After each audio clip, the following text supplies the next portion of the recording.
Hi,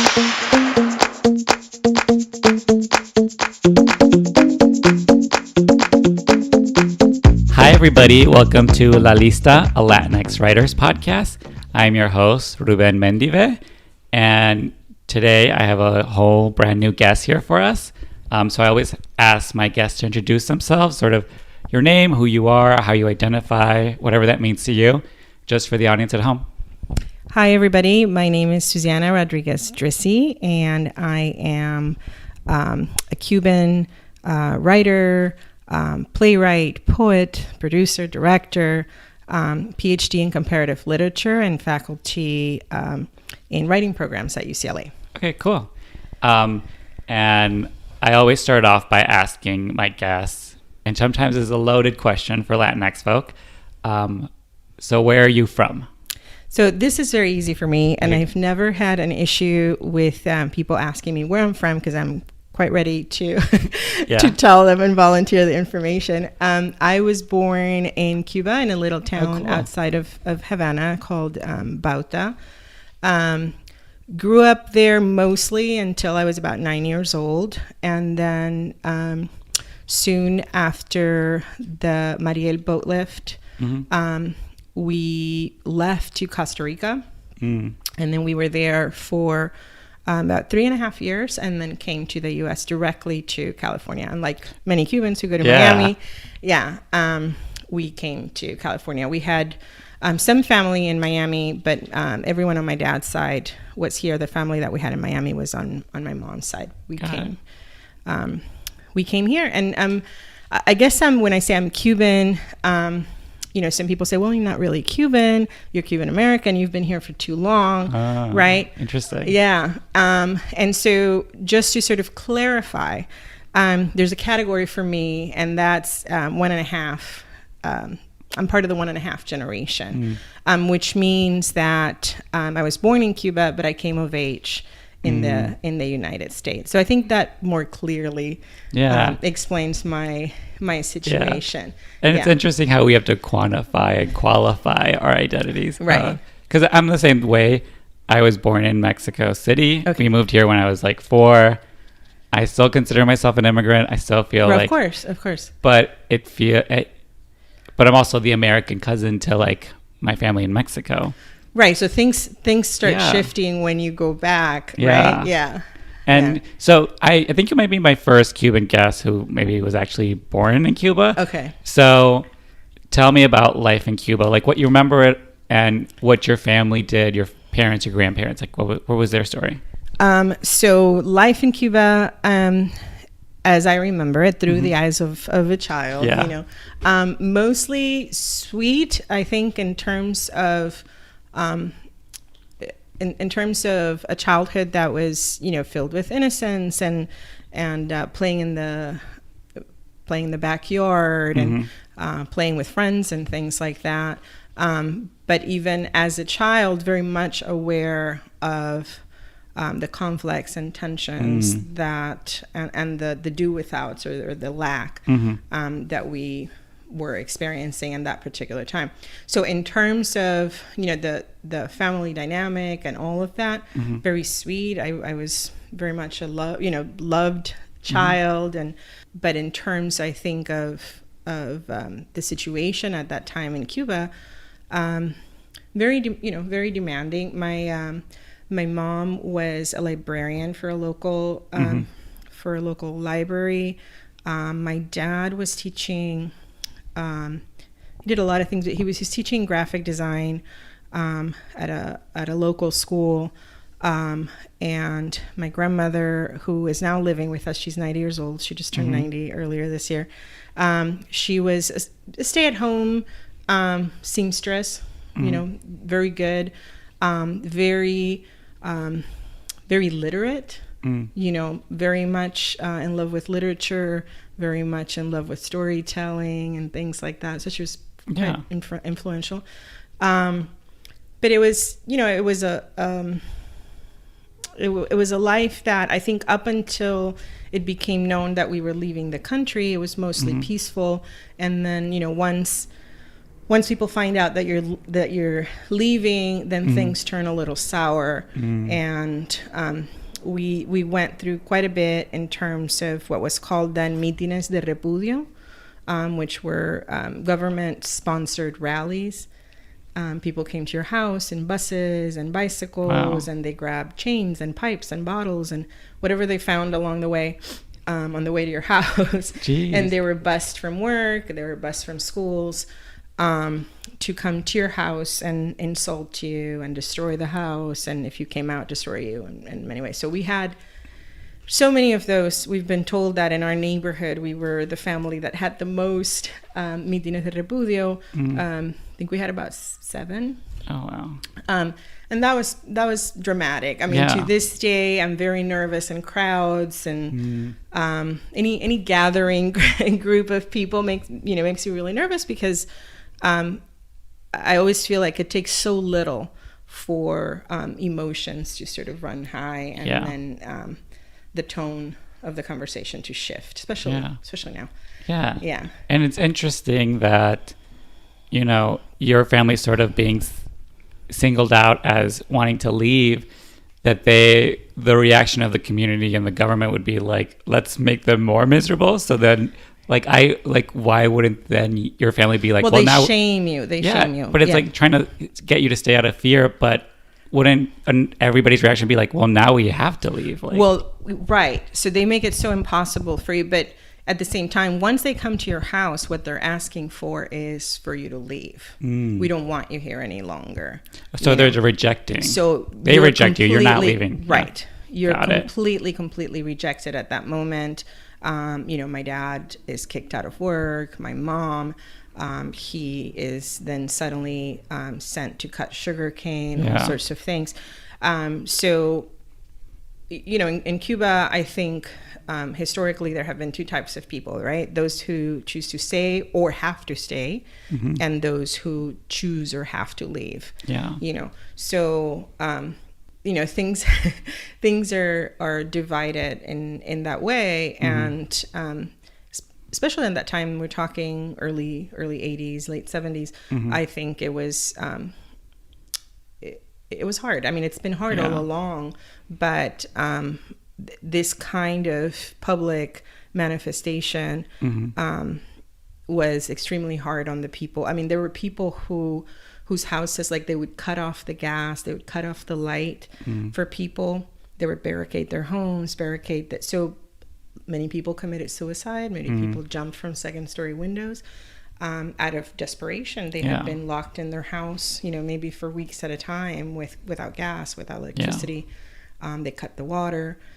So very brutal way to handle people who were looking for another way of life, not necessarily having to do with economic means, because I think the earlier migratory waves had little to do with economics, had more to do with freedom of speech and that kind of thing. And it's and it's like you're made an example of. It's like, well, now my family won't leave because I don't want this to happen to them. And the repercussions for people, for the family who stayed, are huge too.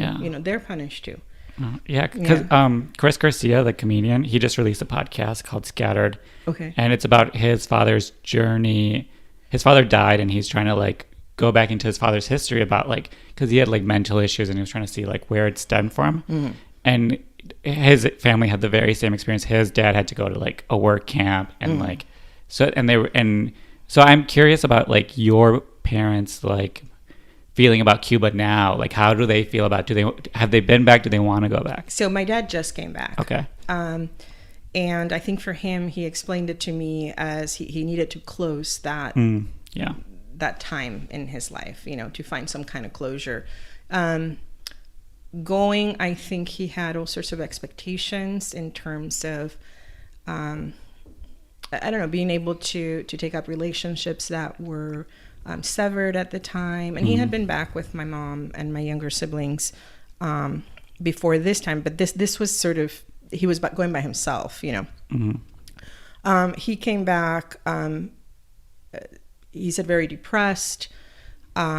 He said there's it's so destroyed that I have, especially our small town, you know, anything outside of Havana, things get a little bit worse.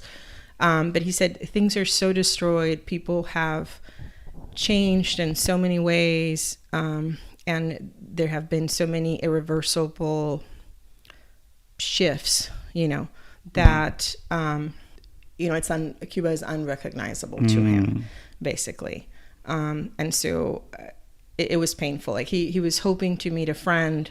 The friend had died under, you know, really tragic circumstances. And so it was a very painful trip for him. And it's interesting because I sent him along with, you know, can you figure out a good space in our small town? Because I want to, there's a project that we can talk about later, but I want to do it in the small town and later in Havana. And I said, can you scope out some possible places? He came back and he said, I don't know what it is that you want to do there. There's nothing you can do there. Of course, I have a different understanding, you know, what can or cannot be done. But for him, it's too painful. Yeah. You know, it's way too painful. And he had very challenging experience in, you know, the military service that every young Cuban male has to go through. Very brutal treatment. And so for him, that's a very, very dark past. So much so that he really doesn't talk about it at all. So I know it's a very, very tender spot even today. Yeah. For him, it was very difficult. My dad is someone who's very outspoken, smart, artistic. And so I think he always felt trapped in that system, you know. My mom, much more flexible, I think. And I think she would have thrived there regardless of the circumstances. She's more adaptable, maybe. But even then, you know, they were both practicing Catholics, and so that was a huge issue as well. Very nice time that I remember as far as that's concerned. Like, I look back and I think we were sort of like crypto Catholics in some way. My parents would go places and take me along, and my sister too, you know, singing. And because you couldn't really practice in that way, and it felt very, you know, very passionate commitment to whatever it was that they were doing, and very beautiful in ways that I've never experienced again, you know? Yeah. So what was the journey from Cuba to Costa Rica and then to California? You know, like, what was that timeline like? So Costa Rica was amazing and magical in so many ways, because it was, you know, sort of like the Gabriel Garcia Marquez, 100 Years of Solitude. You know, you see ice for the first time. Yeah. This was so many first times for us, you know. We had, so Cuba to Costa Rica, they dressed us in the same outfits. Both my sister and I had to wear the same, like, pleated skirts and all that kind of stuff.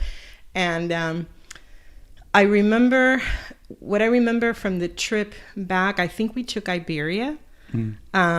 And of course we had never been on a plane.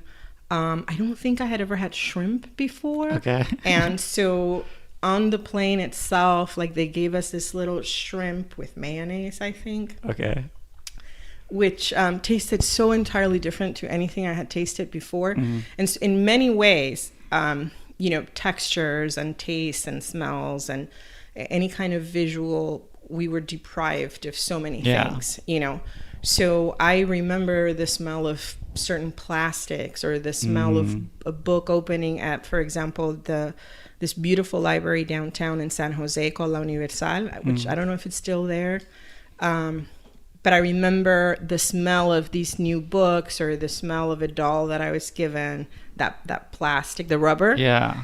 Interesting. Yeah. And so Costa Rica was, I think, first time that we had chocolate, probably. My dad was looking forward to leaving Cuba. He said he had never had Jell-O in many, many years. And so his dream was to bathe in a tub of Jell-O. Yeah. He never really got that, but we had Jell-O for so many years. Like, there was always Jell-O in the, you know, a big bowl of Jell-O in the refrigerator he would put like fruit cocktail or whatever inside. And I'm thinking, I'm like, maybe I should do that. But So it was magical. It was an entirely different place. It rained so much, and in Cuba it rains, but it's different. You get like almost like these very strong, very strong spurts, and then it goes away. The sun comes out. Costa Rica, it could be a week and it's still pouring, and so much so that your umbrella would sort of turn inside out. The people were amazing. We didn't understand, however, and I think this was hard for my parents too, the tican, they're called ticos y ticas. Yeah, their way, their motto is like pura vida, right? And so but they do things, they're very patient, and they move, let's just say not as fast as Cubans had to learn to move, right? And so I think for them, they came so super tense and very anxious and apprehensive about their surroundings and what would become of us. They couldn't work there, so we had my aunts who were supporting us from here over there. And so, it was a hard time, but there was a small community of Cubans, a family that we knew from Cuba, who were also Catholics. And so we were able to join that small community. And I mean, I think of it, my sister tells me the same. Why didn't we stay in Costa Rica? Yeah. It was such an amazing, idyllic place. And we were so extremely happy there. But I think, I'll get teary-eyed, but I think it was never a destination. Costa Rica was never a destination. It was no matter what, we get to California. And so we overlooked the gifts that we had there waiting for us, even in terms of like food and things like that. It was like, I think in general, we rejected changing in any way. We were so scared. And then coming here, I think what I remember the most is, especially I started 8th grade here. And those first, 8th grade, those first high school years, I remember my mom writing a lot of letters to me, sealed in an envelope, with advice about how to go about the world and her fear. They were very, very afraid of losing us. I think it was such an overwhelming change from what we knew in Cuba, not only coming from a small town, but, you don't have very many choices and things like that. And so here, all you have is choice, and so I think they were really, really scared. I don't think I opened many of those letters. I hate to say I opened them recently. I know. Oh, you have them still, though. The letters, that's all that matters. Truly. Yeah. But it was stressful to get the letters too. And coming here, I started at a high school, didn't speak a word of English. I would meet with my dad hooked me up with this teacher who would meet me during the summer before the school started, to sort of help me a little bit with the English. And freshman year high school, I don't think I spoke a word of English. I had already had 8th grade, and I excelled. I was in ESL class, and I loved it. And I was with this girl from India, Ruby, and another girl named Ariana, I think was her name. So that was my little community, in 8th grade. And then high school, things were hard at the beginning. And then I think one way for me at least to survive the changes, because leaving friends behind was super hard. Was to completely set that aside and move on as if nothing had happened. So you sort of shut off whatever came before and you just look forward. So that was hard. Yeah, it's a very immigrant thing to do. It's a very immigrant thing to do, but it's survival. Yeah, it's a strategy for survival. Been like that. Yeah. And so growing up in school, like at this new high school, like I always ask people this because it fascinates me, just what people were like at that age. So I always ask, who were you? Who were you pretending to be? And like, how did people see you? Okay. So I think what saved me through high school was the fact that I had a very specific narrative that I told myself. And not necessarily on purpose. I think that was the way I framed my situation. I never, I think because I grew up in a place, even though, there was much hostility, it was also people like me, right? Mm-hmm. So I saw people who looked like me, who spoke like me, who walked about the world like me. And so that gave me a sense of confidence, I think, regardless of whatever may have happened there. So when I came here, even when we went to Costa Rica, it was, I used to read these books by a British author about girls who lived in boarding school, and they went through these adventures and things like that. And always the girl who came, the outsider, was the most interesting character, right? So that's the one who brings the story with her, the one who just got there, And so I immediately just took on that role. I'm the one who just came. I'm the most interesting here. Hey, that's great. I have all these stories to tell. This is why, that question, where are you from? For me, it was how to begin a conversation. Always, how do I make friends? Well, I tell them, hey, I just, however that came out with the English that I had at my disposal. But it saved me in so many ways, because I wasn't feeling like I'm marginalized or I'm a victim in all of this, and which we can not only easily fall into, but by circumstance you feel that way. So it's not, sometimes you don't have a choice. And so, but I think in my case, that reading really saved me. And so I felt like I felt interesting. Good. That's good. I felt interesting, and one thing I think I could tell was, for example, some things that still make me laugh, and it's the usual immigrant story. But for example, when we got here, my aunts took us to Big Bear, and this was during that time, and they didn't. I don't think they told us that we needed snow boots. So they gave us plastic bags to wrap around, and then you put your foot in or on top of the tennis shoe. And we were like, oh, this is normal, And then my sister and I went to the bathroom at one of the lodges there, and we saw all these other cute girls with, their full-on snow outfit, and us with the plastic. And I was like, oh, at the time I didn't know how to say hell no, but now I think I kind of go, hell no, right? Things like that you notice there's a difference. You notice there's a difference. For example, my dad in high school, and thankfully things changed for him and for us after that. But the first jobs that my parents had coming here, my mom was she worked at the cafeteria of the high school, because it was a private high school. It was the only way to afford going there. So she worked at the cafeteria handing out the food to the students, and my dad was the custodian. So while I am telling you this, there's also this other dynamic. My dad was always sort of in the background, and my mom not so much in the background, but and they both dealt with these roles in different ways, some better than others. But I think I'm very proud of that, because I think out of that, I was able to get an education. And my sister was able to get an education, which I consider much better than my children are able to get today.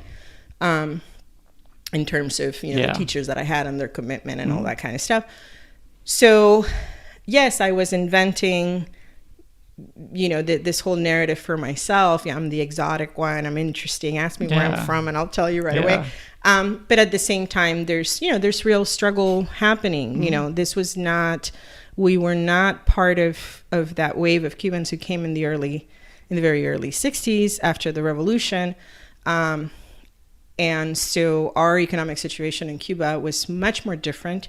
And I always tell people we were the Cubans who the revolution should have actually helped, right? We were the ones that the revolution was in many ways created for. And, that project failed. And so, when people, I think one of my struggles is when people look at me and I say I'm Cuban, I think they automatically think, white, affluent Miami. That is a narrative. That is absolutely a narrative that I'm always working against. And it's like unspoken too, because that is something that like it's in the back of my head anytime I'm with like Cubans, that the experience is a little different than the rest of Latinx people, immigrants.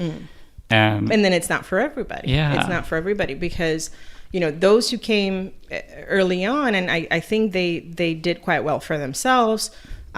Most went to Miami and the nearby areas.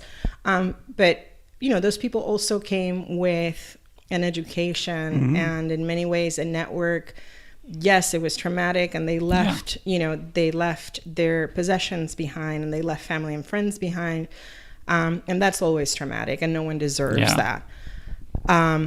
But there's a reason why also, I mean, and Cubans are hardworking, and they persevere and all of that. So I'm not taking anything away from us, but the reality is that those people came highly equipped with tools that later waves did not come equipped with. So there's a huge difference, I think. And for me, I always feel like Miami has a monopoly over the Cuban narrative. You know, what constitutes the Cuban story. And so I'm always fighting against that. You know, I don't identify with that story. I don't identify with having left behind a fortune. Or, you know, my parents weren't the owner of hotels or restaurants or fincas or whatever. So that's not my story. So when when I hear this is what constitutes, you know, the Cuban story, this is for all of us, I'm very frustrated. I feel very frustrated because I feel that's not my story. That does not include me. Yeah. You know, so. Yeah, that's interesting. Because even within our own like Latinidad and everything, there's like aspects of privilege. Right. And some people at a certain time from a certain country can have more privilege than like, you know, like my family came here from Mexico in like the early 90s. You know, my family has tremendous privilege over anybody trying to like come from Mexico now, trying to come from Central America now, like worlds apart, just not the exact same circumstances at all. And the struggle is the same, but it's also very different. And yeah, it's just like timing and the resources you had at the time. But, you know, as immigrants, I think also it's like, we think we don't have privilege. Like we came to this country with nothing, like blah, blah, blah, blah. And that's that narrative. But even within that, there is circumstances of privilege. Well, absolutely. I mean, even when you say I'm an immigrant, just like you, you know, so yeah, but what did you leave behind? Because I left behind, you know, other than family, we left behind nothing. And so, you know, there's things that they cannot take away from you when you have been in a privileged situation, I think. And that's the way that you what you have inherited from the way that your parents understand the world, and what have they been privileged to or have had access to, that changes the way that you feel about how you fit in certain circumstances. You know, there's such a thing, for example, as, and we all feel it at some point, but it's very real, imposter syndrome, right? That I think, and that's where you say, okay, imposter syndrome versus entitlement. You know, there are people who, given what they have inherited, you know, this privileged view of the world, feel very entitled to move about certain spaces. And those of us who still feel like you need permission to enter there. Yeah, and there's like a weird conflict with that because, you know, I see like more entitled like Latinx folk, and I'm like, okay, like it's annoying, but it's also like I wish I had a drop of that to then be like, because here I am waiting for permission, waiting to like get like be allowed to do something, and if I had just like a drop of that to be like, no, like I know who I am, I know where I'm coming from, like this is what I have to offer. Right. It's interesting, you know, but it is a lot of times like, where did you, and that's why I like to like, the whole point of this podcast is because who we are, where we come from informs the stories we're telling, absolutely, and the narratives we're doing. So, and we're all different. Like, again, like this is like a Cuban narrative that I wasn't very familiar with. And I think I haven't had a ton of Cuban people on the podcast is because this podcast is like at its core is coming from a very outsider point of view. And if you don't feel like an outsider, then like you like you're working just fine in the system as the way it is. Right. So like you're not really trying to like have these conversations or get into it, you know, or it's not something you're even aware of. Yeah. So I do want to talk about like after high school, like what was the plan and like what actually like came about? So I think after high school, I started college. Again, you know, we had only been here for 4.5 years or something like that before I started college. Yeah. So my parents had no idea about, and neither did I, where I should go or how to fill out financial, which, you know, so many of us are in that situation, right? But how to fill out, you know, paperwork and things like that. And so, you know, we were advised that the local university was Loyola Marymount, which was very expensive at the time. I don't know how, completely outside of our economic means. But for some reason I ended up there. You know, I didn't apply anywhere else. By the time I graduated high school, I had AP classes.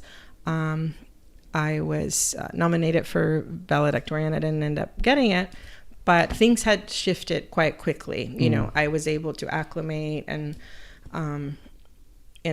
you know, one of the things I loved was the English language, you know, so I was very good and, you know, in my English classes and the literature classes, all of that. So I excelled, you know, 4.0, then with the AP classes, I think I ended up with a 4.4 or something like that.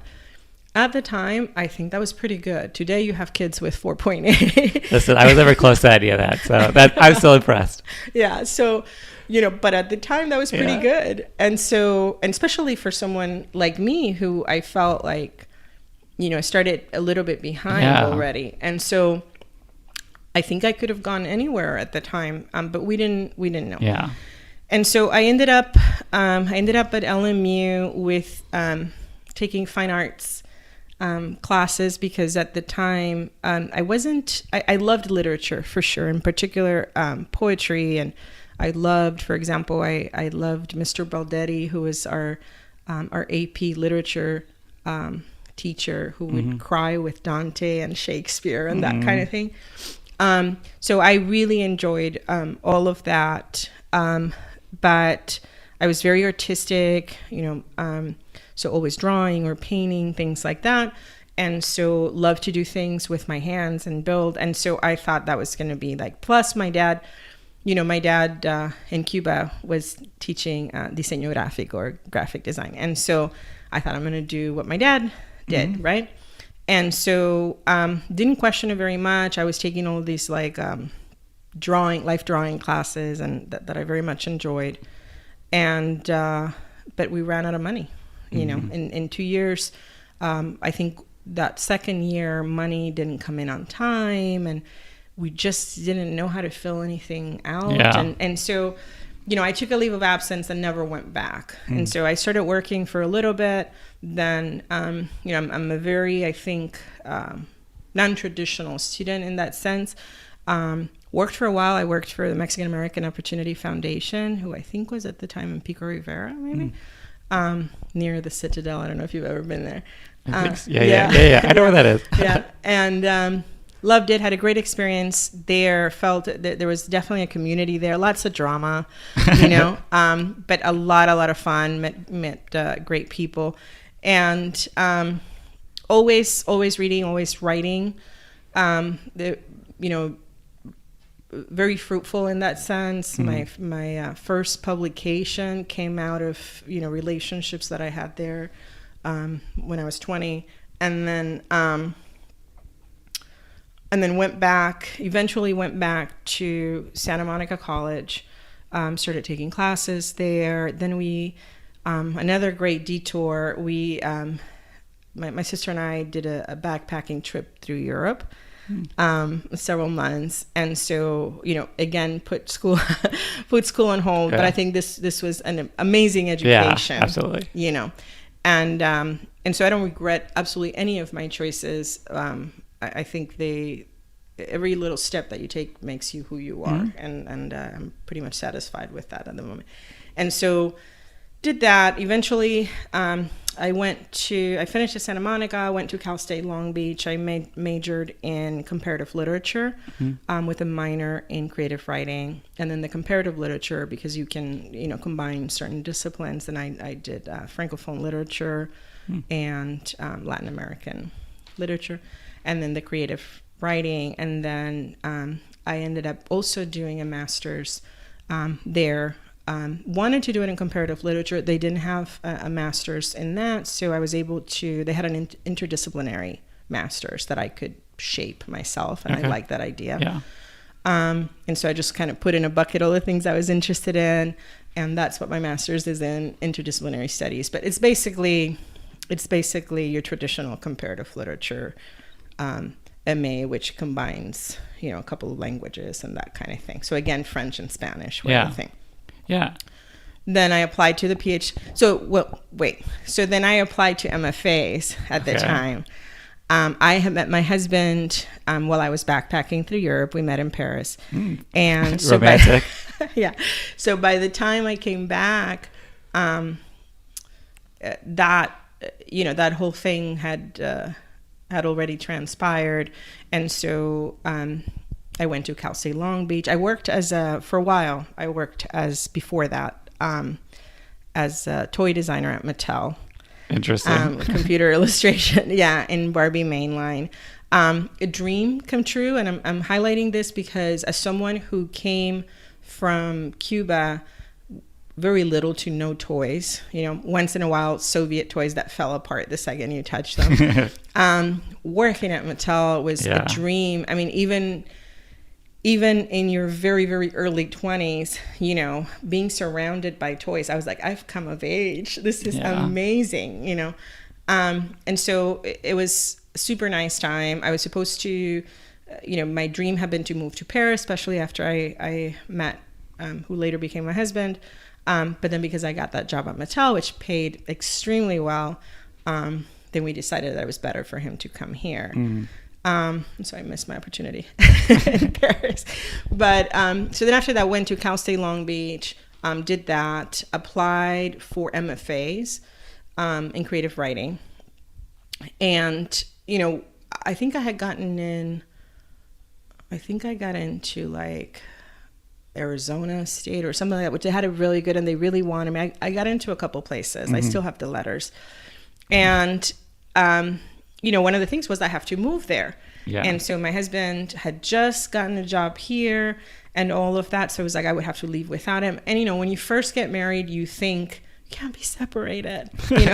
Now it's like, well, don't you want to take a little vacation? Yeah, it's like, get out of here. Yeah. But then it was like a year and a half. Yeah. This is going to destroy our marriage. I look back and I'm like, how silly we were, right? It's sweet, though. It's sweet.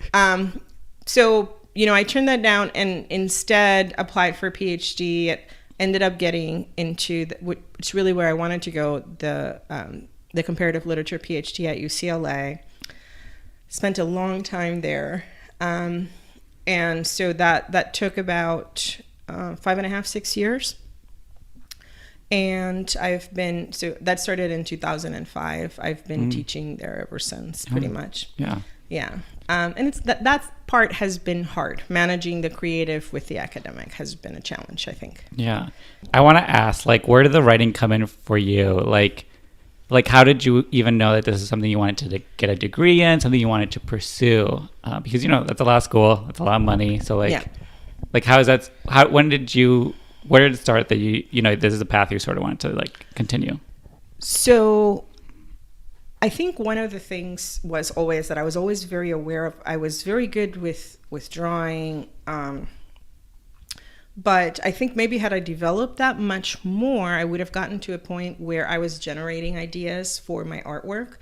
But at the time I felt like I was very good at copying, very good at copying, but I couldn't generate images necessarily, which I felt were, so much needed for artistic creation, right? But I think maybe had I had more training, maybe that would have come about eventually. writing came, the very first thing I ever wrote that I consider sort of the beginning of my writing, I wrote it at 17. I had sort of out of heartbreak, out of heartbreak, which motivated crying for me. Like, since I left Cuba, I don't think I had cried. And I had made a promise to, I felt as a child, you need to be strong, you need to be strong. You can't cry in front of me, especially in front of my mom, Yeah. And so for a long time, it was like, oh, she's so cold. You don't even cry with movies or that kind of thing. This heartbreak was sort of like the catalyst. And I think I cried for a week. Oh, yeah. And so out of that emotion came this first poem, very, very much based on like Greek mythology. Just, It's cool you still remember it. Oh yeah, it was called Iphigenia, funny. and it was this young woman who was, I think she was betrothed to Achilles, and had to be sacrificed so that the winds would come in and the ships could sail. Okay. It was very sad, Yeah. Yeah, so out of that came this poem, and I think I always think, why didn't I write much younger, and there were several reasons for that. One is I was deprived of, for a while at least, even though I was speaking it at home, I was deprived of a public use of my maternal language, right? Yeah. And then having to learn a new one. So I was so involved in that, I don't think, I was learning, basically. It was a process of learning. And then too, the things that I write about today, I think, require distance, a lot of distance to be able to understand. And so 17, I've never looked back. I think we were talking about giving ourselves permission. And I don't, in this sense, I never had to give myself permission to call myself a writer. Like, wow. I feel that I always felt very strong. This is what I am because I do it every day. This is how I think. I always felt very committed to it. And the fact that I think I was doing it every day, that discipline always allowed me to be able to take that on, right? It's been hard, however, allowing other people to give themselves permission to call me a writer, because especially in academia, I think where you need to specialize in certain things, it's, you're kind of put in a box right away. You need to, right? You're the specialist of this, the scholar for that. And so very hard to go outside of that. So I've had to make a concerted effort to give people that permission by being very deliberate about sharing my work over and over. To the point that it may be obnoxious to people. And I think maybe soon will be the time where I don't have to do that anymore. But some people don't take your word for it. Yeah. And so I want to talk about like the first time you had like something published or presented or something where it's like your name was on the page and it was like again, it's like, oh, I'm a writer now. I'm like doing it. Yeah. So this happened when I was 20 years old. And I was also, I danced flamenco at some point. And so through that, I have met this wonderful man who's still on my Facebook. So we're sort of friends in the distance. Kiko Maecha, who was a writer, and still a writer, an amazing poet. And he was part of what was then SEA, Sociedad de Escritores Americanos, Society of American Poets. And so, here I was 19, 20 years old. I had shown him some of my poems, and he would invite me to their meetings, and their discussions. And they had a publication. It's called Imágenes too, which I think it ended up at UCLA or something like that. I think I had 3 poems in that anthology. And this was very early, 19, 20 years old. And yes, I'm published. Yeah. And that was always my goal. My goal was by 20, I have to be published. And so I feel, I'm very lucky in that sense. Yeah. And so always very grateful to him for allowing me to be part of that group and giving me the opportunity. And in many ways, it's like, yes, I see you. I know you're a writer. Mm-hmm. You can be part of this too. Yeah. So I want to transition over to that you recently published a book. So if you want to talk to the audience about that, let us know. Right. So I recently published a collection of 26 poems called The Latin Poet's Guide to the Cosmos. Mm-hmm. And they are poems written at the intersection of several Romance languages, including other languages outside of the Romance languages, such as Berber, which is the native, the language of native North Africans. Mm. So there's a little bit of English too. Sometimes I don't mention that, but I do want to mention that.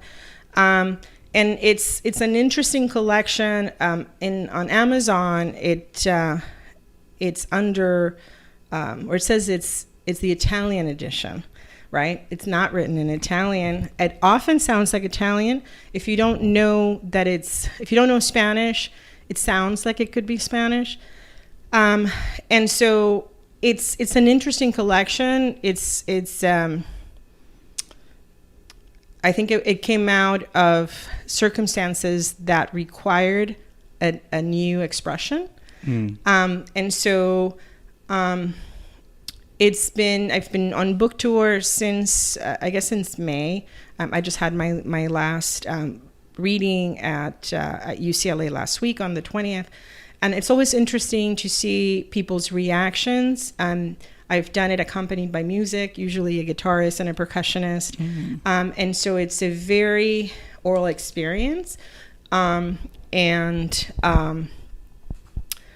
You don't necessarily, it's a collection that I think it's for everyone. You don't necessarily, you won't understand much of it. You'll grab a few things, but for anyone who has ever had to learn a new language, and that's most of us, I think, it resonates with that experience of learning something new, where you first listen, you can't really decipher what you're listening to, but you mimic the sound. Mm-hmm. And so there is that idea of mimicking sound here, but also sound that it's very much pregnant with emotion, and that kind of thing. Something to be experienced, not necessarily read. I think when you buy the book, you must read it out loud. It's meant to be read out loud, and the more you read it, the more you get out of it, I think. So it's been interesting, and it's something that I wrote as a result of many circumstances, but one of them being that I wrote them in 1998, and it was right after my backpacking trip through Europe. And I was reading books about the Kabbalah and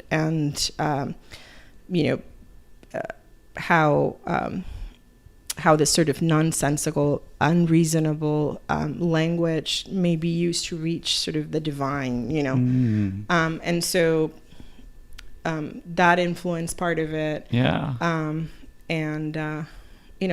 It's been fun, and it's been quite rewarding. I had a reading at the College of Charleston, which was amazing, great turnout.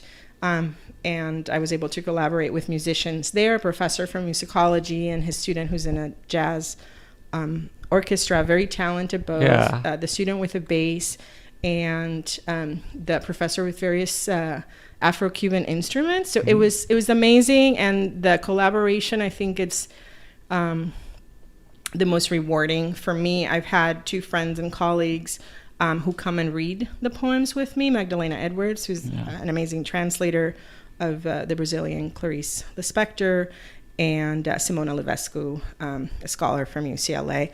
And it's always nice to hear other people's interpretations. Simona is Romanian, so you can hear that sort of Romanian quality when they're speaking these words that sound like Italian, sound like Spanish. And then Magdalena speaks Portuguese, and she brings that kind of Portuguese. So with every person, I think it's slightly different. Yeah. And the poems take on the experience and the quality of the speaker. Yeah, I'm into this. Yeah. I like that's so fascinating. Yeah. It's cool. Like that's interesting. Now I want to read it to be like what like comes out of it for me, you know. Yeah, I think it's different from for everybody. Yeah. And I think it's like the style to choose to like write it in that way is like, again, like what you said, like we all have experiences of learning a language. Mm-hmm. And you know, sometimes there's like borders between that. Mm-hmm. Like this is that. And I like that you sort of just like, overall it's still language, you know, and like should be interchangeable and is for some people, you know. Mm-hmm. That's so interesting. I'm like really want to read this now. Yeah. So I did want to ask about you said you were working on a musical. And this one's super, super close to my heart. It's called Nocturno. And Nocturno was a radio show that was part of Radio Progreso, a station in Cuba. Very well known, the show, in the 60s, 70s, 80s. A whole generation of Cubans, young Cubans, grew up, fell in love, divorced, fought, survived, listening to Nocturno. Mm-hmm. And I grew up with not only listening to my parents singing these songs, but also with a little cassette with these songs recorded on it. And so they're very much part of my family, but I've always been very aware that this wasn't just a family experience, mm-hmm. but this was something that Cubans could relate to. My dad has told me, for example, and my mom too, that the songs were so popular, and the radio station was so popular, and there was so little in Cuba at the time that Nocturno became a little window to the world. So where there was nothing, Nocturno would open up a little possibility, and you would hear, because it was the songs from Latin America and Spanish icons, de la canción. Mm-hmm. So you got, I don't know if you're familiar with any of these, but like Rafael, Roberto Carlos, so all of mm-hmm. these icons, and people would wait to, I think it was 8 p.m. maybe. People would wait to 8 p.m., turn on, and everybody would tune in. And my dad said you could go from, for several blocks and you wouldn't miss a beat of the song because everyone had it on, and people would gather and listen to it. There was nothing else. So this was sort of self-medication in many ways, mm-hmm. For people who otherwise had very little options. And so I had always wanted to do something like this. And I usually have an idea and I write things down very quickly. I tend to work very fast too. And so I had this idea for a while. I was still, I think, maybe I was still finishing the PhD. I'm not sure.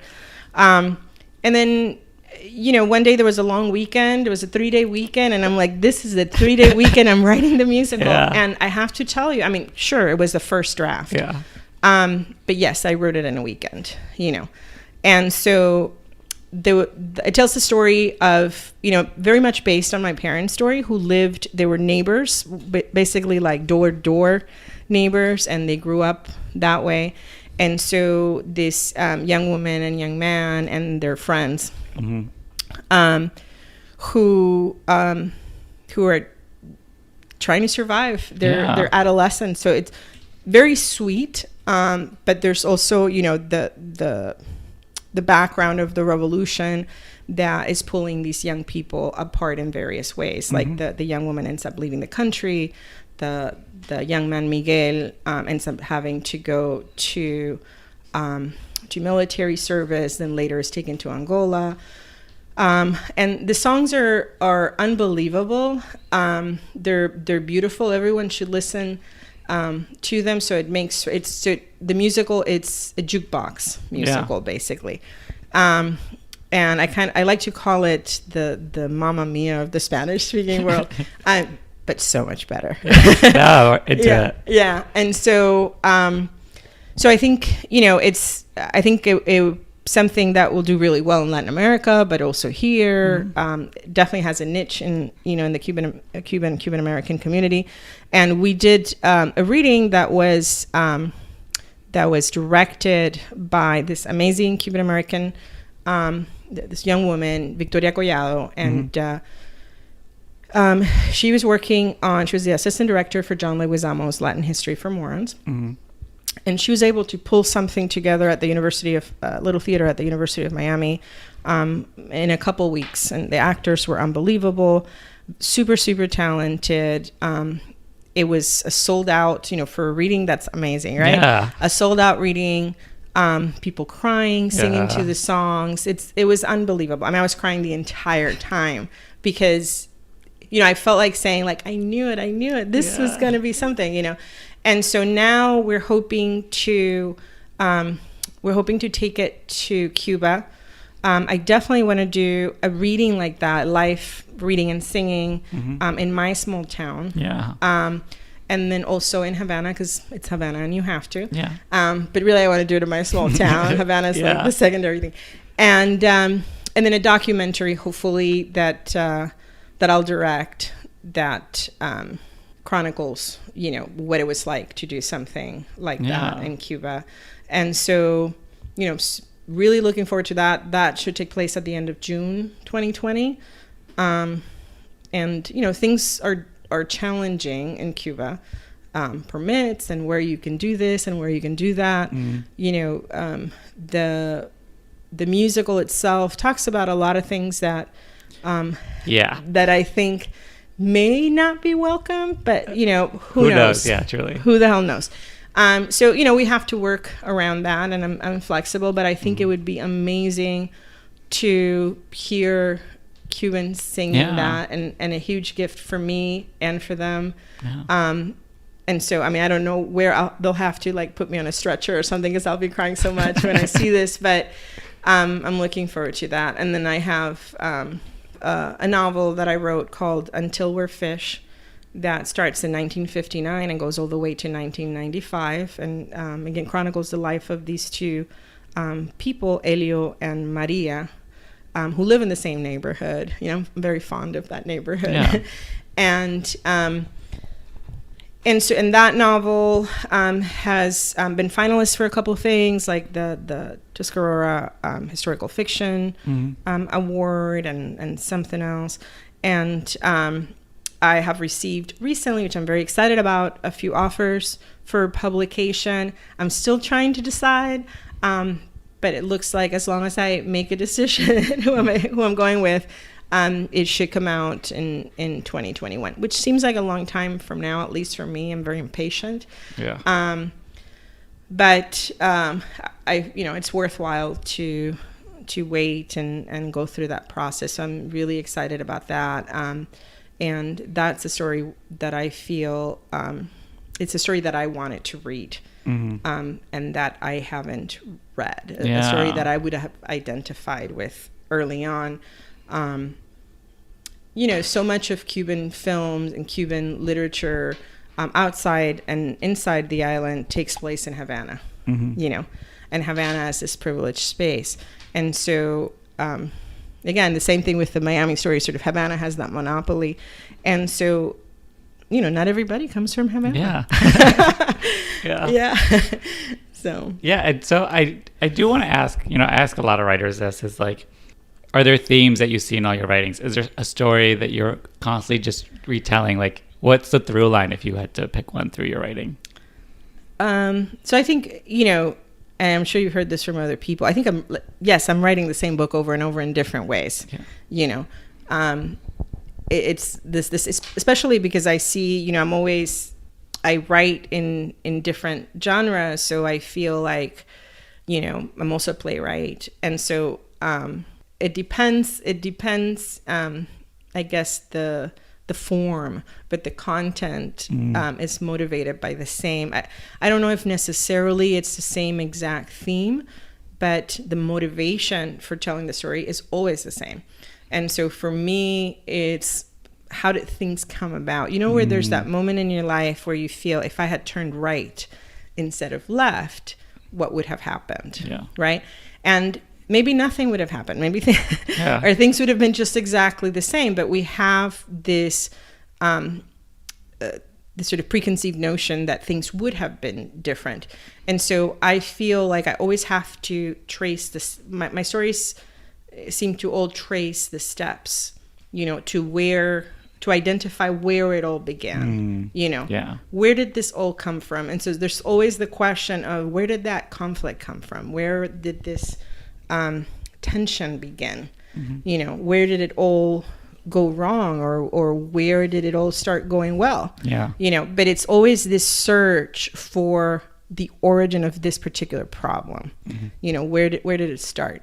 And a search for truth, I think, for telling the truth. People think, you know, if you write fiction, you are a natural, like liar, avid liar. Yeah. It's like, no, we're telling the truth. And actually, so actually, no, you're seeking truth, and there's nothing truer than fiction. You know, and so it's where you hold up that mirror to the world, right? And so that's my, you know, that's my motivation. And I think that ties everything that I do together. You know, where did this come from? How did this start? There's so much confusion, I think, when you come from a different place, when you're an immigrant. Who told what story? When? Why did they keep that secret? Why did I only find out now? A lot of shame also. And so, you know, I like to bring things out into the open and break things apart. I want to know how it worked and how it got the way it is today. Kind of thing. So can you sort of talk about, you know, the experience of going back to Cuba, how long it had been since you had been there, and also just like the logistics of like legalities and permissions and, you know, Right. So I went as a grad student in 2000, I think it was 2010. And I went with my then 1.5-year-old little girl and my two younger sisters. And I went as a researcher.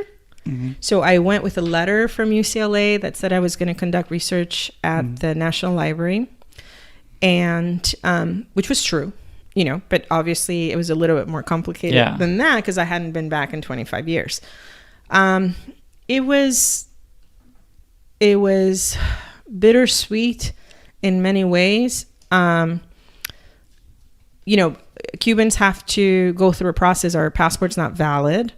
And so you need a visa to be able to go back to your own country. So that took a while, even with the, you know, that travel permission or travel letter from UCLA and all of that. And I arrived during the Castro's birthday celebration, which they had canceled because he was sick. The carnavales, you know, the carnivals in Havana. And I don't know if this was, I mean, if the tension in the air had to do with this, or that has always been the general tension.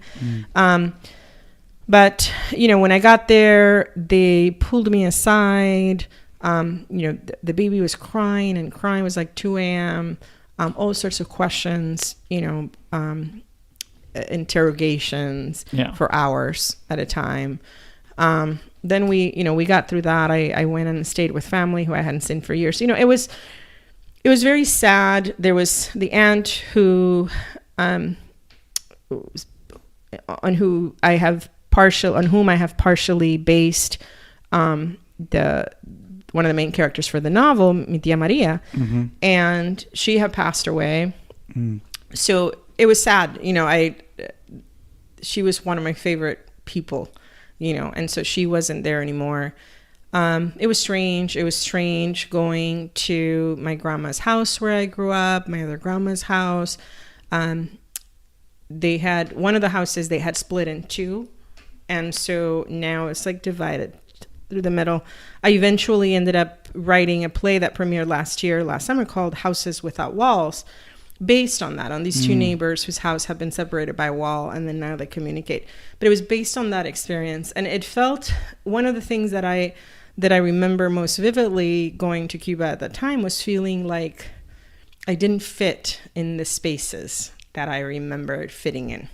And of course, this is true, because I grew up, right? And so, my grandma's porch, I remembered it so large, and running from one end of the porch to the next. And I was like, this was the porch. Or she had black and white tiles in the house. A lot of Cuban houses have that. And, it's not what you remember. It's not the size that you remember. The ceilings were not as high, or the spaces were not as big. Yeah. And so my school, I went to the school, the elementary school and the preschool. Painful. I mean, it was super, super, super painful to go through those spaces. It was heartbreaking because I had always, for an adult who leaves his or her country or their country, you make the conscious decision, I am going to leave, right? For a child, that's never the case. Someone else makes the decision for you. And even though that may have been the right decision or not, it wasn't your decision to make. So you always feel this lack of control over your circumstances, and so you feel ripped out of another reality and pushed into something new.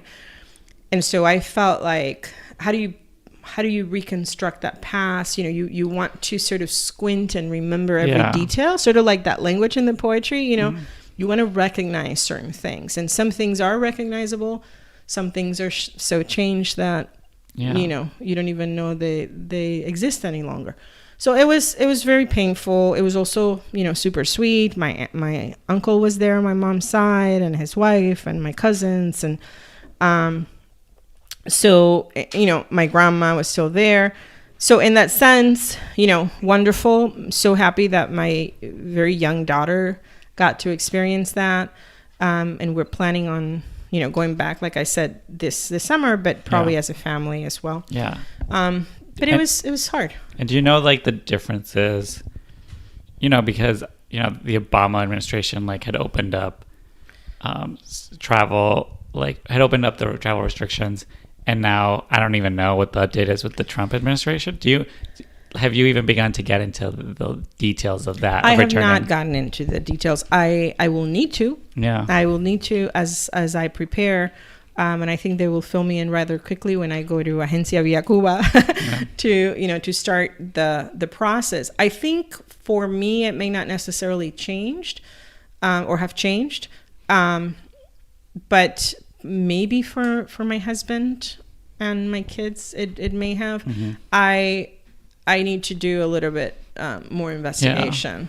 Yeah, because I feel like a couple of months ago they were saying oh, United Airlines or somebody's doing direct flights there, and then all of a sudden there's nothing. There's nothing. Yeah, there were flights out of Miami at some point when I went to Miami, and I was like, oh, I wish I had more time. I think it was like $49 each way, which was incredible. Yeah, I couldn't tell you at the moment. I have not. I should have been a little bit more, or I should be a little bit more informed. Those things frustrate me quite a bit, and so unless I have to investigate. Then I just it's like I try to keep them quiet for a little bit. Willingly try to get frustrated. Exactly. You can't control. So this is the point of the podcast where I ask my guests to shout out writers that they admire. Writers that they grew up loving, heroes of them, but also just their peers, people they work with, and I always love to know the writers you're passionate about, Writers I love for different reasons, of course. Virginia Woolf, Anais Nin, Zora Neale Hurston, Lydia Cabrera, Toni Morrison, Margaret Atwood, Clarice Lispector, Anne Rice, Kafka, Borges, Bulgakov, Nabokov, Cortázar, Garcia Marquez, and so many others. I have always been a reader first and foremost. Reading always comes first, I think. What I have been reading in the last few years, and as recent as a few weeks ago, Mexican writer Fernanda Melchor's Temporada de Huracanes, Hurricane Season, translated by Sophie Hughes. I think Melchor is an absolute monster, brutal, raw, furious, hungry in the best possible way. Anything by Elena Ferrante leaves me wishing I would have had the guts to say just that, to reveal, disclose, and risk as much. Argentine writer Mariana Enriquez's Los peligros de fumar en la cama, The dangers of smoking in bed, and Las cosas que perdimos en el fuego, Things we lost in the fire, translated by Megan McDowell. And recently, I've read We the Animals by Justin Torres, who happens to also teach at UCLA. Todos de una violencia lírica desgarradora, all in one way or another, probing into the violent, wonderful, unforgettable mythologies that inform our choices, how we relate to each other, the way we go about the world. Of course, a lot of my work involves not only reading, but rereading. My work as critic, my work as professor, instructor, teacher of literature and writing at UCLA, and as a reader of world literature in general, rereading is one of the most, I think, important activities or endeavors that I take on throughout the year. So while I'm not reading new work, I'm definitely rereading, revisiting, rethinking works of literature that I've read many, many times over. And I truly, truly enjoy this kind of work. Every time I read a book is a different experience, a different book. I'm at a different place. I bring something entirely different, a new experience, a new lens to the reading, and thus the work becomes or is transformed, it's reborn in many ways for me. And then in terms of the shout out, I have so many writers that I want to shout out, but some who I love and write with and break bread with. Rosa Navarrete, Natalia Probatas, Magdalena Edwards, who collaborates with me in so many things, Carmen Corral, Michelle Salcedo Farnham, Elvia Susana Rubalcaba, Yelena de León, Gabriela Herrera Stern, Case Peña, Lauren Otero, Víctor Dueñas, J.M. Longoria, Arturo Sandoval, Sammy Zarzosa, Alex Fumero, Salvador Paniagua, and Eugene Cross. Mm-hmm. And I have many, many more, but these are the ones that I've seen on a regular basis. I've heard of some of these. Yeah, I'm a fan of some of these writers. Nice. I interviewed Rosa too. You did? Okay. Yeah, and a couple of the writers you mentioned, I'm like, they're on the list. Like, I want to talk to them. Yeah. Super talented folk. Super talented. Yeah. Yeah. I think I've seen some of their work too, and that's how I became aware of them. To be like, oh wow, okay. Like, I need to talk to this person. Nice. But yeah, telling great stories. So I recommend them as well. So the way I wrap up the episode is I have the writer title their own episode. Okay. So the prompt for this is a blank Latinx writer. And so this is just to like whatever feels right to you in the moment, in our conversation, just in general, how you identify.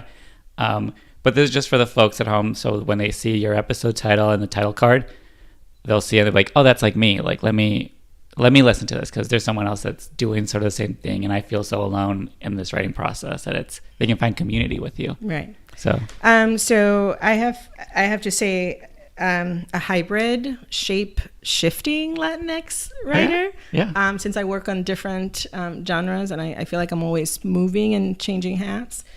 Okay, great. I love that. Yeah. It's always the most telling question because it really has someone asks you how you identify and like the type of writing you're doing. Yeah. It's cool. Yeah. Very nice. Thank you so much. This has been unbelievable. So yeah, I want to thank my guests so much for coming on the podcast, sharing your story. Love having Cubans on just to like hear what that's about. Right. You know, as a Mexican, I feel like our stories are very in the focus of Latinx-ness. So I appreciate you coming on and sharing your story. Thank you. Thank you so much. And this was amazing. Oh, and how could I forget? Where can people follow you, find you? Oh, so people can find me either on my website, which is needs to be updated. But nonetheless, you'll find a lot of the work that I've already done. It's www.susannahrodriguezdrissi.com. I am also on Instagram, Susannah Drissi, and on Twitter at